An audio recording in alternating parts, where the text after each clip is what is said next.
ብለው ሊያለቃቅሱም ይችላል። አንተ የተቀበርክለት የአርሰናል ጨዋታ አለብኝ ብለው ከቀብር የሚቀሩ ሰዎች አሉ። አንተ የሞት ቀን ያለቀስክላት ፍቅረኛ ፈታ ብላ ሌላ ሰው ጋር ቴክስት ልታረግ ትችላለች።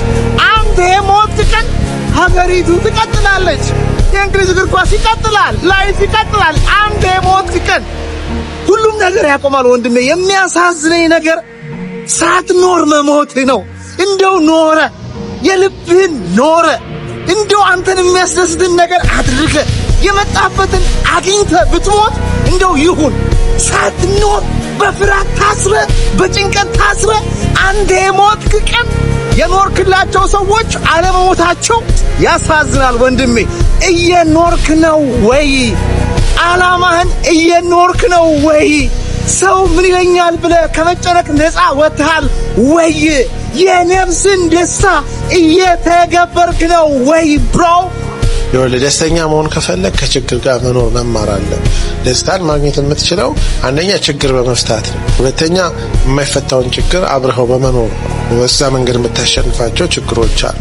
ሶስተኛው ነገር ግን የችግርን ባህሪ በማወቅ ነው። ችግር በህይወት ውስጥ እየተለዋወጠ ይመጣል እንጂ ከችግር ነፃ የምትሆንበት እድሜም የህይወት ደረጃም የስኬት ደረጃም የለም። የሰው ልጅ የሚኖረው ከችግር ጋር ነው፣ የሚያድገውም በችግር ውስጥ ነው ብሎ አንድ ነገር ልንገርህ።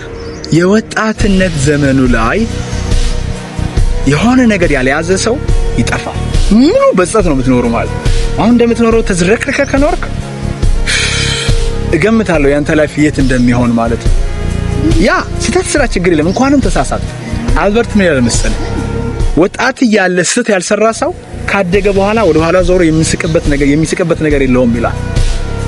በቃ የተከዛችሁበትን የሆነ ጊዜ አላልፈውም አልወጣውም ያላችሁትን ነገር የተከዛችሁበት ቦታ እስከማይታያችሁ ድረስ ትካዚያችሁ ይጠፋል። ያዘናችሁበት ቦታው እንኳን ትዝ እስካይላችሁ ድረስ ሀዘናችሁ ብን ብሎ ከናንተ ይጠፋል። መጓዝ ብቻ ነው ያለው አማራጭ። ባይዘው ጉዞ የምወድበት አንዱ ምክንያት ይሄ ነው። ህይወት ጉዞ ነው። ቢደክምም መሄድ አለብህ። ማቋረጥ ሽንፈት ነው። ታችሁን ብታቋርጡ ተስፋ ብትቆርጡ ምን ብትሉ የምትጎዱት ራሳችሁ ነው። ዓለም ላይ ምንም ነገር አይፈጠርም። እናንተ ተስፋ ቆረጣችሁ፣ እናንተ ራሳችሁን አጠፋችሁ፣ እናንተ ከመንገድ ወጣችሁ ምንም። ስለዚህ ኑሩ፣ ሞክሩ፣ ስሩ፣ ተጓዙ፣ አድርጉ። እናንተና የምትወዷቸው ብትሞቱ ሊጎዱ የሚችሉ ሰዎችን ሊያዝኑ የሚችሉ ሰዎችን አብራችሁ ናችሁ ጉዟችሁን ቀጥሉ ከነሱ ጋር። አይመስላችሁም እንጂ የምታጎሉት ቤት ይኖራል፣ የምታጎሉት ህይወት አለ። ጥቂት ሰዎች ውስጥ ማንንም ባትጎዱ የምታጎሉት ቤት ግን አለ። ለዛ ብላችሁ ኑሩ። ጽናት፣ በፈተና ውስጥ ጸንቶ ማለፍ፣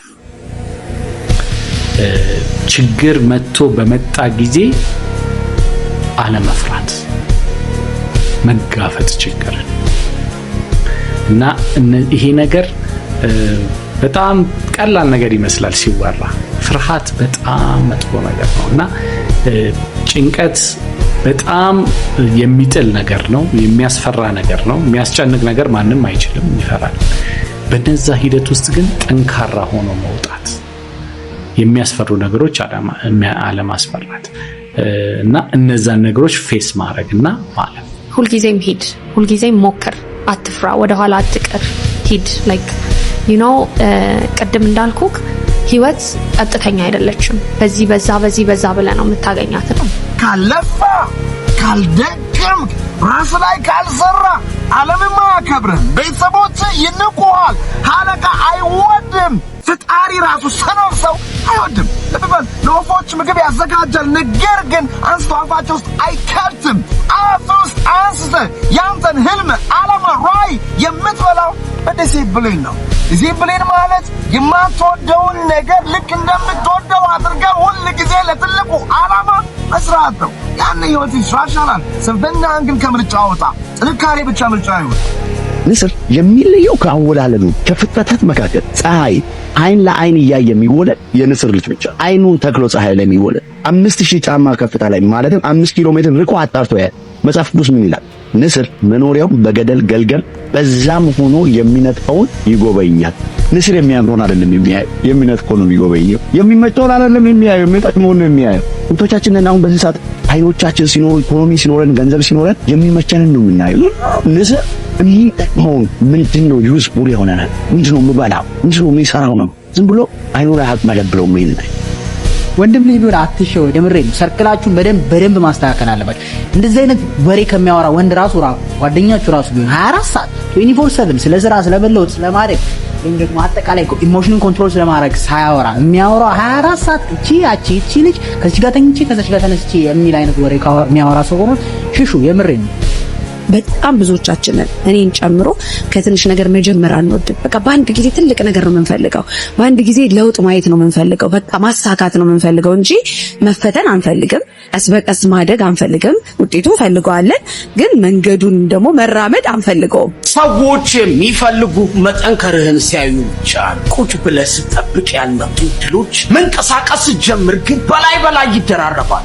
ፍቅረኛ ሳይኖርህ ዞር ብለው ያላዩ ሰዎች ፍቅረኛ ስትይዝ ግን አላስቀምጥ ይሉሃል። ቆመ ስትጠብቅ ያልመጣው ታክሲ እንኳን መንቀሳቀስ ጀምር የሞላ አንድ ሰው ይልሃል። ይህች ዓለም የምታዳላው ቁጭ ለሚል አይደለም፣ ለሚሮጥ ነው። ከሰው ለሚጠብቅ አይደለም፣ ለራሴ ያላንስም ብሎ ለሚታገል ነው። ከሰው መጠበቅ ልብህን ይሰብረዋል። እድል እስኪመጣ ቁጭ ማለት ብኩን ያደርጋል። መሮጥ አለብህ፣ መታገል አለብህ።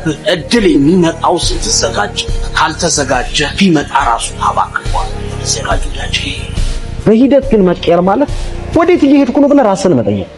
ለምሳሌ ሱሱ ወዴት እየወሰደኝ ነው?